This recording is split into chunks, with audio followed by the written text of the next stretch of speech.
Eu gostaria de iniciar a palestra fazendo para vocês um convite, que aqui no nosso Centro Espírita vai ter um café cultural, dia 30 de agosto, e o convite para vocês é que também vai ter, além do café, vocês podem se apresentar, então quem tem algum dom artístico e quiser mostrar, vocês podem fazer inscrições. Vai ter um papelzinho lá na entrada com QR Code, vocês pegam a câmera do celular de vocês e colocam ali no QR Code e vai ter as instruções para fazer a inscrição. Quem quiser se apresentar aqui, a gente vai ficar muito feliz. Como é um café, tem um ingressinho de R$25, que os ingressos vão estar disponíveis a partir de semana que vem. Então, a partir de quarta que vem, vocês podem vir aqui e retirar o ingresso para o café, e vai ser feito aqui no Centro Espírita mesmo. E também nós estamos fazendo uma arrecadação de fraldas geriátricas, MG e de leite também. O ponto de coleta também é aqui, porque a gente vai fazer uma visita num abrigo. E quem puder contribuir vai ser muito gratificante. Eu vou fazer a leitura do livro Convites de Sheila, por Clayton Levi, pelo Espírito de Sheila. O mundo, Jesus e tu. O mundo, muitas vezes, te chamará ao revide. Jesus, porém, te convida à tolerância. O mundo, muitas vezes, te induzirá ao orgulho. Jesus, porém, te chamará à humildade. O mundo, muitas vezes, te insuflará o ego. Jesus, porém, te conclama a caridade. O mundo, muitas vezes, te levará à guerra. Jesus, porém, te incentiva a paz. O mundo, muitas vezes, te arrastará ao ódio. Jesus, porém, te impulsiona ao amor. Ainda hoje é possível, ouças os apelos da insensatez e da ignorância que graçam no mundo.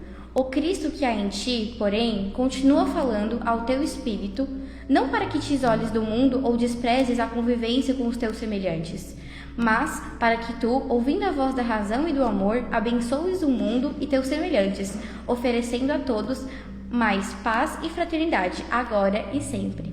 Muito obrigada e uma boa palestra. Que assim seja.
Que a paz e o amor do Mestre Jesus seja com cada um de nós. Sejam todos bem-vindos, os que estão chegando pela primeira vez em nossa casa, sintam-se acolhidos pela espiritualidade amiga, pelos trabalhadores desta casa, e aos demais frequentadores, igualmente recebam o nosso carinho, o nosso abraço e o desejo de que nessa noite possamos todos nós encher os nossos corações com a mensagem que vem do Cristo para todos nós. E para iniciarmos as nossas atividades, como é de costume nas casas espíritas, nós convidamos a todos para unir os nossos pensamentos e elevarmos a Deus numa rogativa. Senhor Deus Pai, de infinito amor e bondade, inicialmente, Senhor, elevamos a Ti o nosso sentimento de profunda gratidão pela bênção da vida, pela oportunidade a cada um de nós concedida daqui estarmos mais uma vez. Obrigada, Senhor, por toda a proteção que recebemos de Ti desde o instante em que despertamos no dia de hoje até o presente instante. Agradecemos pelos irmãos, pelas vozes amigas que estão sempre à nossa volta, nos intuindo, nos inspirando nos bons pensamentos. Pedimos-te, Senhor, que a espiritualidade aqui presente atenda a todas as necessidades, a todas as criaturas que procuraram esta casa, para que seus sentimentos, para que suas dores sejam acalentadas na mensagem consoladora e esclarecedora do Mestre Jesus. Rogamos ainda a esses irmãos abnegados do bem, enviados pela ordem do Mestre Jesus, que nos auxiliem a entendermos, a assimilarmos a mensagem desta noite, para bem fazermos uso no nosso dia a dia. Que assim seja, graças a Deus. A palestra da noite de hoje é com a nossa irmã Genesi, ela que é mais do que especial para nós, é uma bênção, que os bons espíritos a iluminem e inspirem. Que assim seja. Eu baixo. Que deu, tá bom?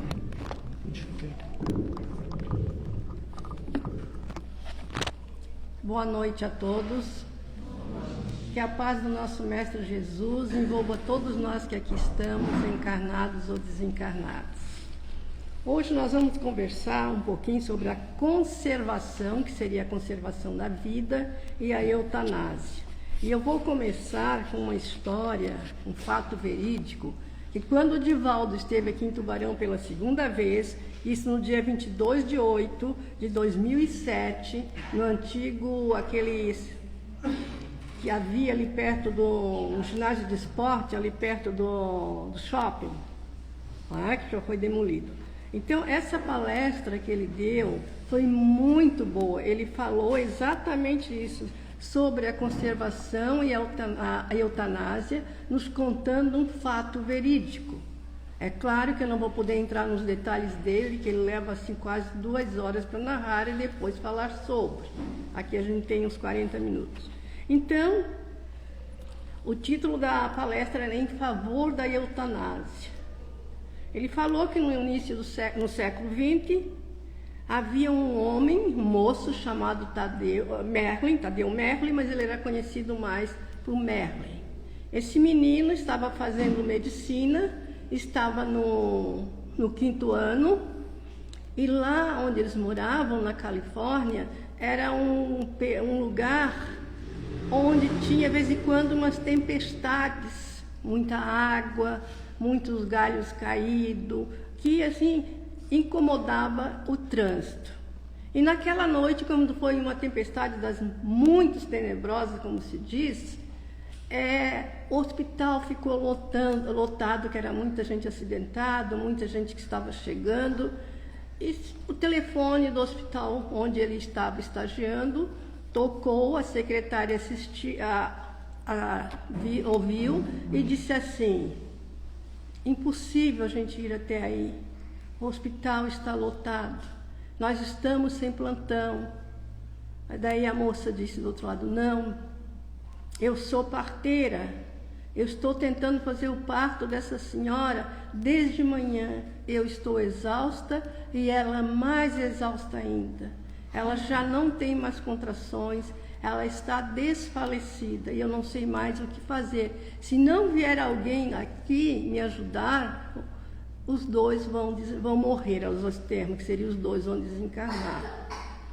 Aí nesse momento ela viu esse Merle passar dela, disse: um momento.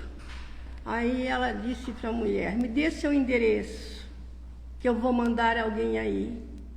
Merle estava se preparando para um futuro próximo ser pediatra. E a secretária falou a ele que ele deveria ir naquele endereço ajudar uma parteira que não estava dando conta de fazer aquele parto, estava muito difícil. E ele então foi conversar com o obstetra para saber realmente como que ele devia proceder, que aparelhos, que materiais ele devia levar. Ele foi orientado, pegou o carro e foi. Demorou muito a chegar lá devido à tempestade. Daí quando ele chegou, era um cortiço, ele subiu as escadarias, e enquanto ele estava subindo, ele viu 6 crianças pequenas sentadas ali. E ele entrou. Ele olhou, a parteira exausta, a parturiente dormindo, daí ele foi examiná-la e ele pensou: meu Deus, o que é que eu posso fazer? Ela não está mais respirando, ela está exausta. Por favor, me ajude, Pai amado, neste momento. Me ilumine. E rezou o Pai Nosso. Saiu dali, ele foi para a janela. Como toda tempestade, depois que passa, o céu se ilumina de estrelas. Né? Ele olhou para aquele céu e disse: meu Senhor, me ajude neste momento. Aí fez mais uma prece e voltou. Quando ele se virou, a parturiente estava assim, gemendo devagarinho, assim, contrações. E ele foi lá. E a mulher, aos poucos, foi tendo as contrações. E ele fez o parto. Feliz da vida que fez o parto. Como o Divaldo disse, toda parturiente tem o consolo de ter um sono merecido, quem tem parto normal, não é? E a mulher dormiu, a mãe do bebê, e a parteira também estava exausta, cochilou. Ele pegou o menino, a única coisa que tinha para ele limpar o menino ali era um jornal. Ele limpou o menino. Depois que limpou, ele foi medir o menino para fazer as anotações, pesar. Só que num determinado momento ele pegou o menino assim pelos pés para um procedimento e viu que o pé do menino era torto. Aí disse: meu Deus, tanto trabalho para salvar, trazer ao mundo uma criança com esse defeito, porque naquela época quem nascia com qualquer deficiência física era na rua ridicularizado, de manco, de coxa, assim por diante. Eu disse: mas está bem, o meu projeto é desenvolver a prática da eutanásia. E eu já sei muito. Ele fez uma injeção, botou ali tudo. E quando ele pegou o bracinho fininho do menino para aplicar a eutanásia, porque estava a mãe e a parteira dormindo, ninguém ia saber, ele ia dizer que a criança nasceu morta, ele pensou, veio um pensamento, não, ele pensou: tu não é Deus, tu não tens o poder de decidir de quem vive e de quem morre. E aquele pensamento ficou dançando na cabeça dele. Então ele decidiu que não faria a eutanásia. Levou a mãe, levou o bebê para o hospital. Os anos passaram. Marley se formou, fez especialização em pediatria. Ele morava na Califórnia, casou-se, teve uma filha. essa filha também virou médica, essa filha casou e teve uma menina chamada Bárbara. Mas num determinado momento essa filha resolveu ir morar em Los Angeles. Chegando lá, a avó e o avô, né, pai da mulher, ficaram desesperados, porque quem é avô sabe, né? A gente ama uns netos 2 vezes mais. A gente ama por ser filho do filho ou da filha da gente e por ser o nosso neto. A gente ama 2 vezes mais. A gente não educa, a gente deseduca de tanto que a gente ama. Mas tudo bem. Ele, não aguentando da saudade, resolveu se mudar para Los Angeles. E foi, comprou um terreno muito grande, construiu 2 mansões, uma para ele e uma para a filha. Os anos passaram. Deu um dia, de repente, de novo um toró, como se diz. E a filha e o marido não estavam em casa. Quando era de madrugada, o telefone tocou, ele foi atender para a IML reconhecer 2 corpos. Quando ele chegou lá, era a filha e o genro. Ele ficou desesperado, como todo mundo fica, se encostou na parede para não cair essa coisa toda. Então eles teriam que ficar com a menina. Ficaram. A menina tinha uma saúde boa. Aos 7 anos, esta menina, ela terminou o jardim de infância, formou-se, não é? No jardim de infância. Então ele resolveu que daria uma festa no sábado com todos os coleguinhas deles, para que eles festejassem aquele término, né, de jardim de infância daquele período. Só que no sábado de manhã, quando ele foi no quarto acordar a menina, a netinha, a Bárbara, ela estava muito febril, muito. Ele deu um medicamento, ela melhorou. À tarde, antes da festa, ele deu um outro medicamento em dose dobrada, ela melhorou. Foi para a festa, todo mundo se divertindo, principalmente em festa de criança, quem se diverte é mais a mãe do que a criança, né? Mas estava aquela festa. Só que ele, observando, não viu Bárbara no meio das crianças. Então ele saiu para procurar a menina e encontrou ela deitada num banco, embaixo de um pé de árvore que havia ali. E ele botou a mão nela, ela estava ardendo de febre, já quase delirando. Ele trouxe ela para dentro de casa, acabou com a festa e chamou um amigo dele, que também era um especialista em pediatria, e ele veio examinar a menina. Só que quando ele examinou, ele disse: olha, Merlin, esta menina, ela não vai durar mais do que 15 dias, porque esse vírus que ela pegou, ainda não foi encontrado a cura. Ele disse: não, eu não vou admitir isso, não vou deixar minha filha morrer, minha neta morrer dentro de casa. Ele disse: me dê um lugar, um médico que eu possa levar. Eles têm um em Nova York, só que não sei se já concluíram a pesquisa. E ele foi para Nova York 3 dias. Quando chegou lá, o médico que atendeu ele disse: não, volte para casa. Essa menina não vai durar mais nem 12 dias. Leve ela para casa. E ele disse: não, me indique outro. E ele indicou um médico em Turim. Daí foi ele mais 3 horas de viagem até a Alemanha. Quando ele chegou lá, esse médico disse: não, menina já assim bem caída, né? Não, ela não tem cura, mas eu posso fazer eutanásia nela. Ele disse: não. Daí ele voltou lá atrás: não, vamos tratar até o último instante, mesmo que ela tenha que morrer. Daí ele disse: mas não tem ninguém que tenha concluído essa pesquisa? Ele disse: tem. Em Nova York, no subúrbio de Nova York, um médico que estava fazendo a pesquisa, não sei se concluiu ou não, vou te dar o nome dele e tu vai lá. Voltou de novo para Nova York, para o subúrbio. Quando ele chegou no aeroporto, em vez de uma ambulância esperando ele, era um carro velho esperando ele. Ele disse: não, mas eu vim por isso e eu vou. Foi com a menina para o carro. Quando chegou lá, nessa clínica, era uma casa de madeira, assim, muito pobre o lugar. Ele disse: aonde que eu vim trazer a minha neta? E ele disse: não, vamos lá. E quando desceu lá daquele carro, que entraram, ele ia dizer: eu sou o doutor. Daí ele lembrou que ele tinha que ser humilde. Ele disse: eu sou Merlin. A secretária levou a menina para dentro, o médico sentado atrás da mesa, e disse assim: traga a menina até aqui, nesse carrinho, nessa mesinha de rodas, que eu vou examiná-la. Enquanto ele examinava a menina, ele ia fazendo perguntas para ela. Você gosta de andar de bicicleta para distrair a menina, que era um exame dolorido? Ela, sim. Você gosta de jogar bola? Sim. E assim por diante, fez todo o exame.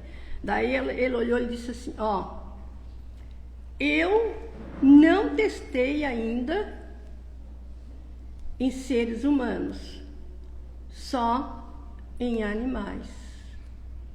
E deu resultado. Daí o Merlin disse assim, não, ela está morrendo mesmo, então faz.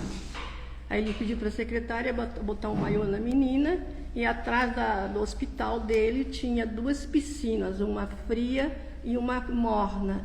Ele disse, vamos dar esse choque térmico nela. E começou. Depois fez a injeção e a menina curou-se. Daí, neste momento, enquanto ele viajava para lá, ele lembrou no avião que ele, quando jovem, ainda não formado, ele queria tirar a vida de uma criança através da eutanásia, porque ele não admitia uma criança sofrer ou alguém sofrer. Ele não admitia. Então ele lembrou daquela criança. Aí tá, já lá, tudo curado, a menina curada, tudo. Daí ele dizia assim, e o médico disse, não precisa dizer quem é o senhor. Eu sei quem é o senhor. A minha mãe me falou, contou a história. Se hoje eu sou médico, é porque o senhor me salvou e salvou ela. Então nós temos muito a que agradecer. Então observe, lá atrás ele queria matar aquele menino com a eutanásia. E justamente ele que vai salvar a vida da neta preciosidade dele. Então olhe o quanto a gente tem que pensar antes de fazer alguma coisa, antes de dizer. Então, nesse livro aqui, Leis Morais e Saúde Mental, é um livro muito bom. E eu peguei a parte da conservação e eutanásia, quer dizer, a conservação da vida e a eutanásia. Aí ele diz assim, que a inevitabilidade da morte é a única certeza que nós temos nessa vida. É a única certeza que nós temos. Diz que é o nascer e o desencarnar. Né? Mas às vezes até no nascer é uma precipitação. Então vamos falar do desencarne. A única certeza que nós temos nessa vida é o desencarne, que a gente sabe que vai chegar um momento que nós temos que partir. Nós temos que ir. Então para a Bárbara não era o momento ainda, né? O homem comum, aquele que não acredita que a vida é permeada de existências, que ele acha que eu venho, vivo um determinado tempo, morro, acabou tudo. Então, para este homem comum, a vida no plano físico tem um propósito maior, que é o desenvolvimento maior dos desenvolvimentos morais, do desenvolvimento das qualidades morais para o seu crescimento. Então, nós temos essa visão e o homem comum não tem. A vida vai acabar, eu vou morrer e vai acabar tudo. Então, o que é que ele pensa? Eu vou aproveitar a vida, porque ela tem um tempo limitado.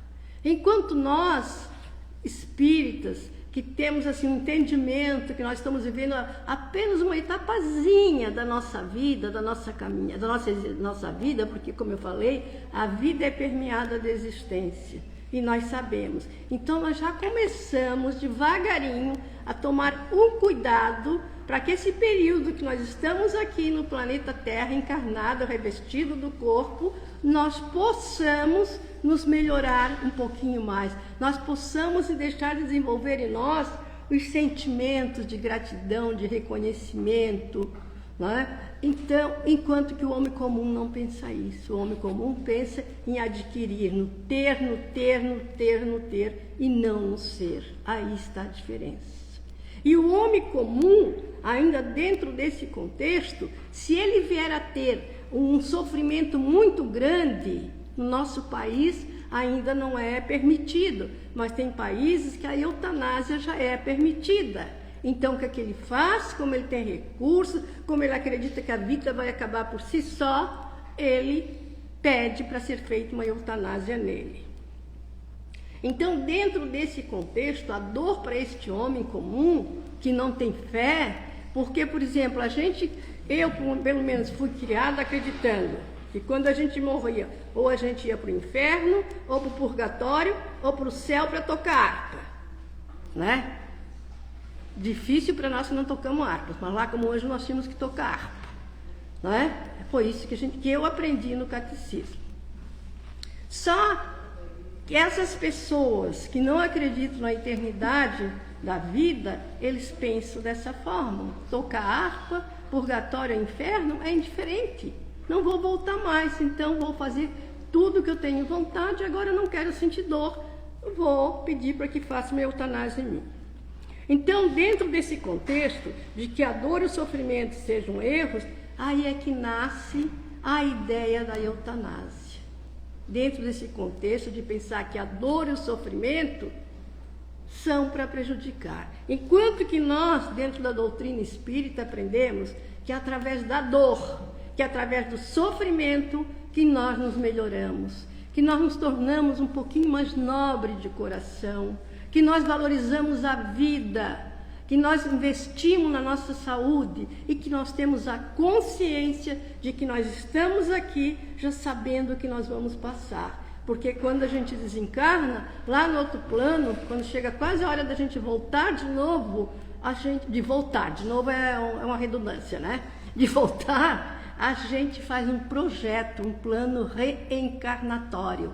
E naquele plano reencarnatório, como eu já estou bem preparadinho do lado de lá, eu quero ter uma dor aqui, outra ali, ter um problema sério aqui, outro ali, porque eu me acho muito forte para estar no planeta Terra e purgar, pagar aquilo ali.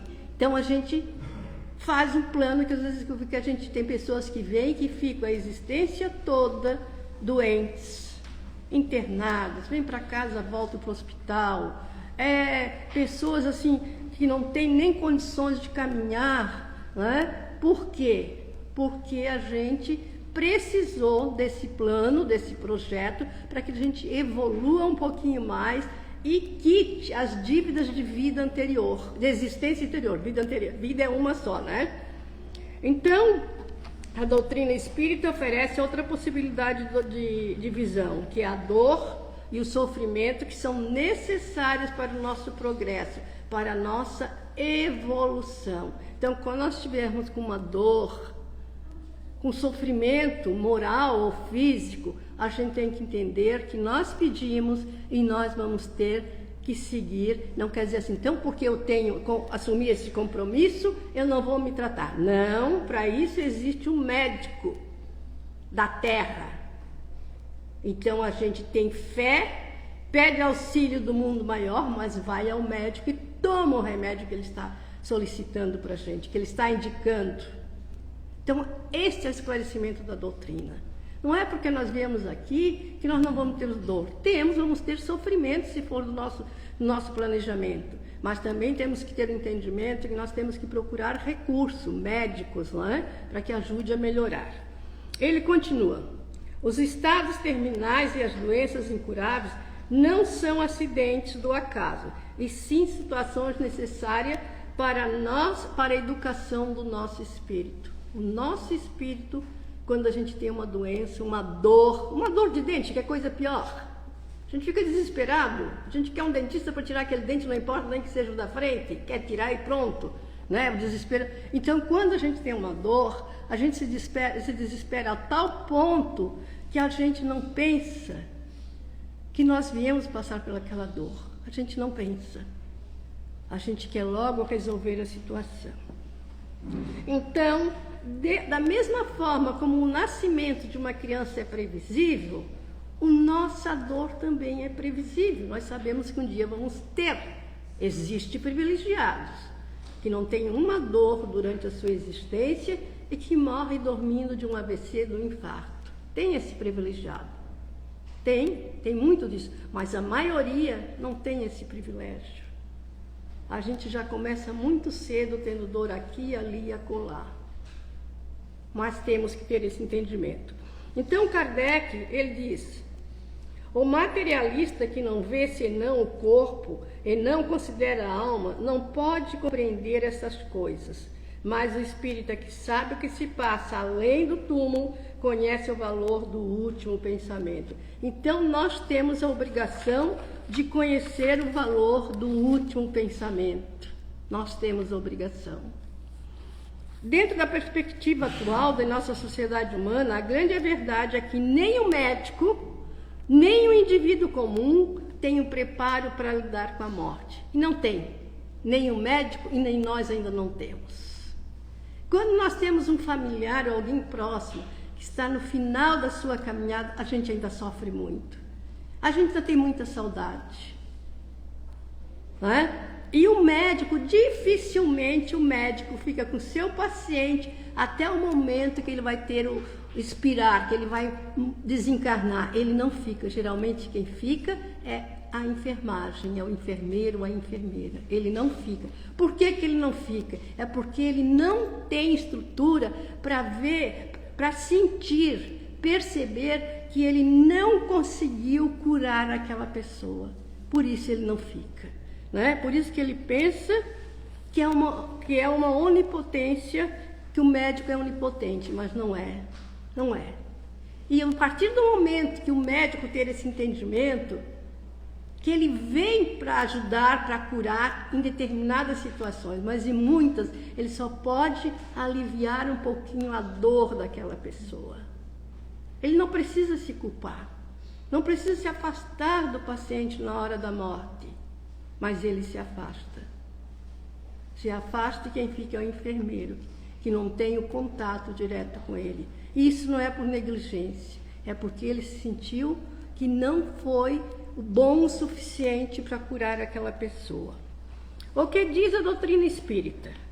Em O Livro dos Espíritos temos a questão número 953 que diz: quando uma pessoa vê diante de si um fim inevitável, horrível, será culpada de abreviar alguns instantes de seus sofrimentos, apressando voluntariamente a morte?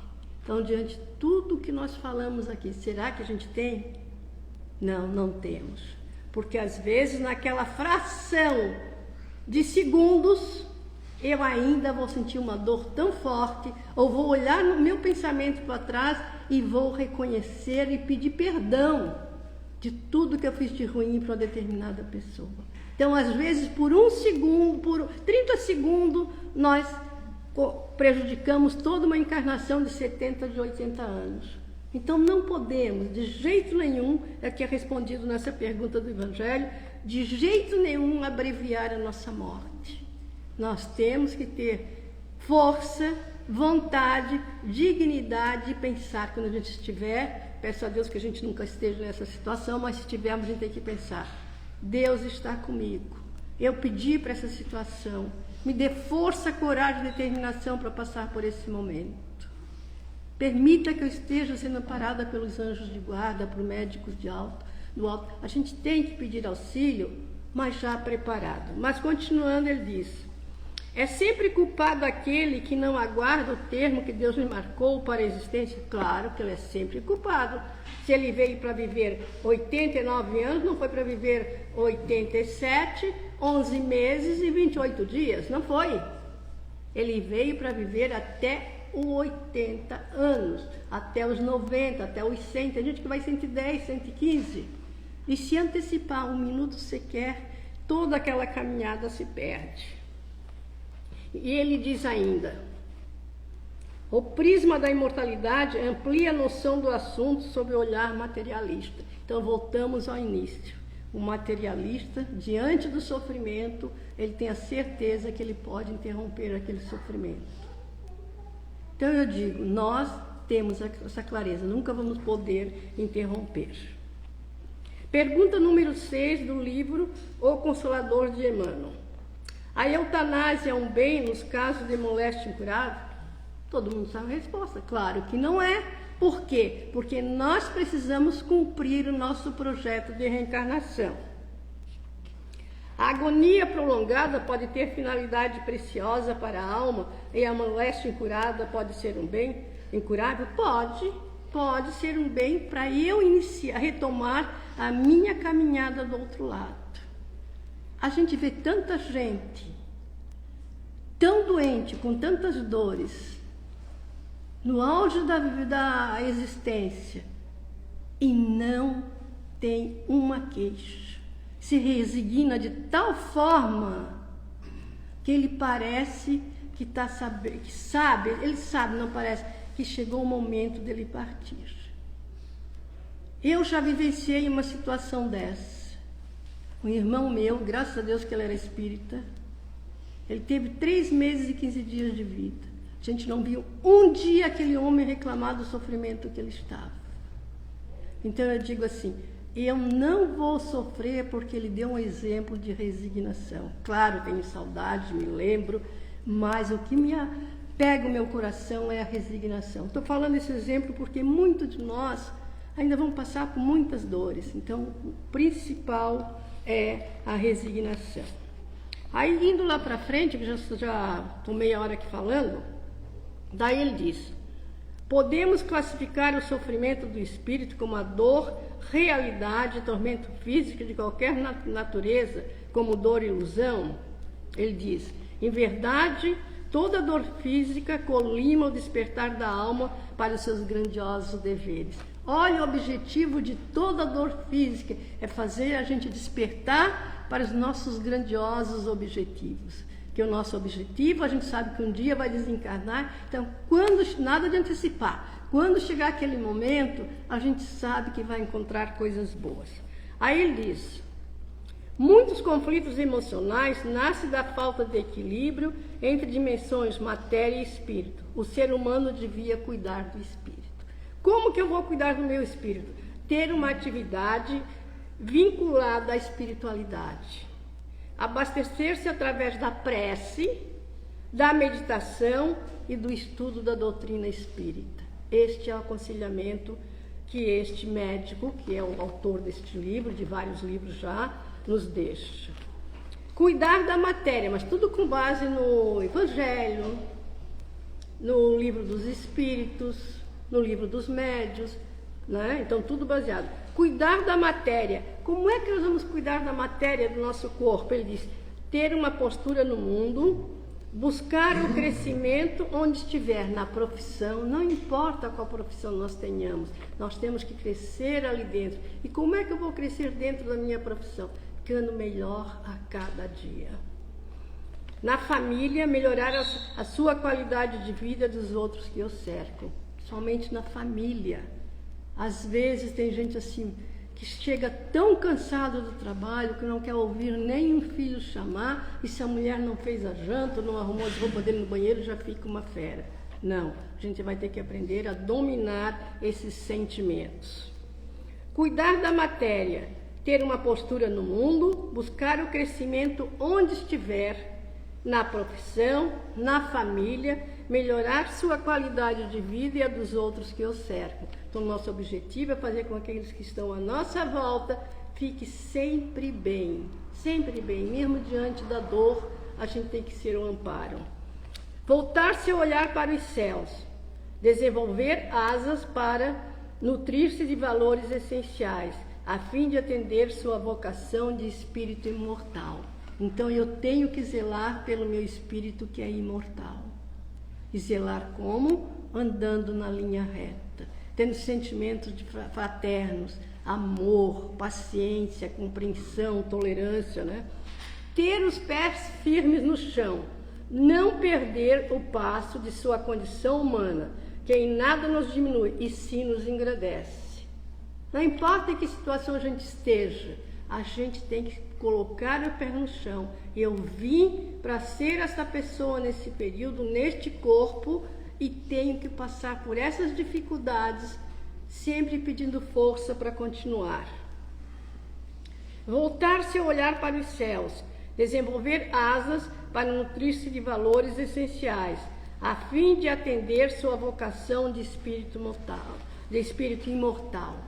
Olhar para os céus, não é eu ficar olhando para o céu, é trazer o céu para dentro de mim, a paz, a serenidade, a vontade de melhorar, reconhecer o meu defeito e tentar modificar. Voltar-se para a alma, porque nós sabemos que quando nós estamos encarnados, nosso espírito chama-se alma. partir do momento que eu desencarno, ele passa a ser espírito, não é? Então, voltar-se para a alma, desenvolver a sensibilidade, principalmente através da arte. Atender ao corpo. Como é que eu vou atender o meu corpo? Então ele indica, de preferência através de algum esporte que fará bem para a saúde física e para a cabeça. Vamos malhar, vamos caminhar, vamos nos mexer. Faz bem para o corpo e para a cabeça. Então ele diz, terminando, não existe uma fórmula perfeita de equilíbrio, pois que o processo de crescimento e de construção de saúde mental é individual. Cada um cria o seu processo de crescimento, de evolução. Nós não somos obrigados a fazer porque eu estou lendo, porque eu leio em casa alguma coisa, não. É o que a nossa consciência manda. Então ele disse, agora encerrando mesmo, amai, pois, vossa alma, mas cuidai também do vosso corpo. Então vamos amar a nossa alma e cuidar do nosso corpo. Não importa a idade que tenhamos, se puder fazer uma caminhadinha, se puder fazer uma caridade, fazer oração pelo outro, ler um pouquinho, e principalmente caminhar na linha reta. Então, meus irmãos, essa era a mensagem da noite de hoje. E se eu sempre digo, se a gente... Em que nós percebemos os nossos irmãos se queixarem de uma falta de sentido para a vida, para a própria existência. Um vazio existencial parece dominar os sentimentos. Uma falta de sentido, uma tristeza profunda, que levam muitos dos nossos irmãos a abrirem mão da própria vida, da existência presente, relegando para um futuro as dores que deveriam ser suportadas na presente existência. Pai de amor e de bondade, rogamos a Ti, Senhor, pela Sua misericórdia infinita, pela Sua graça, que ela possa se derramar sobre toda a humanidade, no sentido, Senhor, de sermos nós orientados, esclarecidos por vozes amigas que dedicam o seu tempo a levar a todos os corações o esclarecimento, a verdade que nos liberta do sofrimento futuro.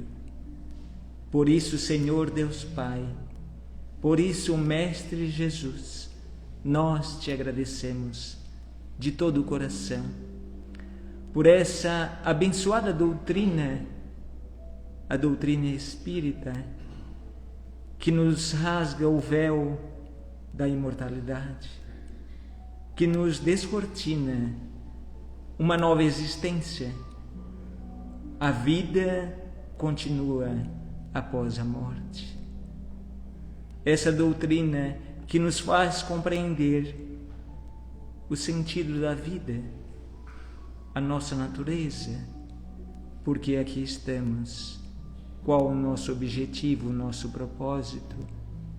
Pai amado, que nós nunca venhamos, Senhor, a nos entregarmos a esse tipo de pensamento de desequilíbrio, de querer por termo a própria existência. Pedimos-te mesmo, Pai amado, que os anjos de luz possam estar ao lado de todas as criaturas, suprindo nelas as próprias deficiências, as próprias fraquezas, os seus medos, o sentimento de culpa e de remorso pelos atos praticados. Que possamos nós, Deus Pai, nos inspirar no Mestre Jesus, esse divino amigo que nos deixou a luz imorredora do seu Evangelho, da sua mensagem e da sua vida. Que possamos, Pai, nos pautarmos na sua existência e seguirmos adiante com alegria, confiantes na existência que para nós é real, é verídica, do reino dos céus, que é aguardado a todos nós. Que a luz do Mestre Jesus ilumine todos os corações presentes. Que assim seja. Graças a Deus.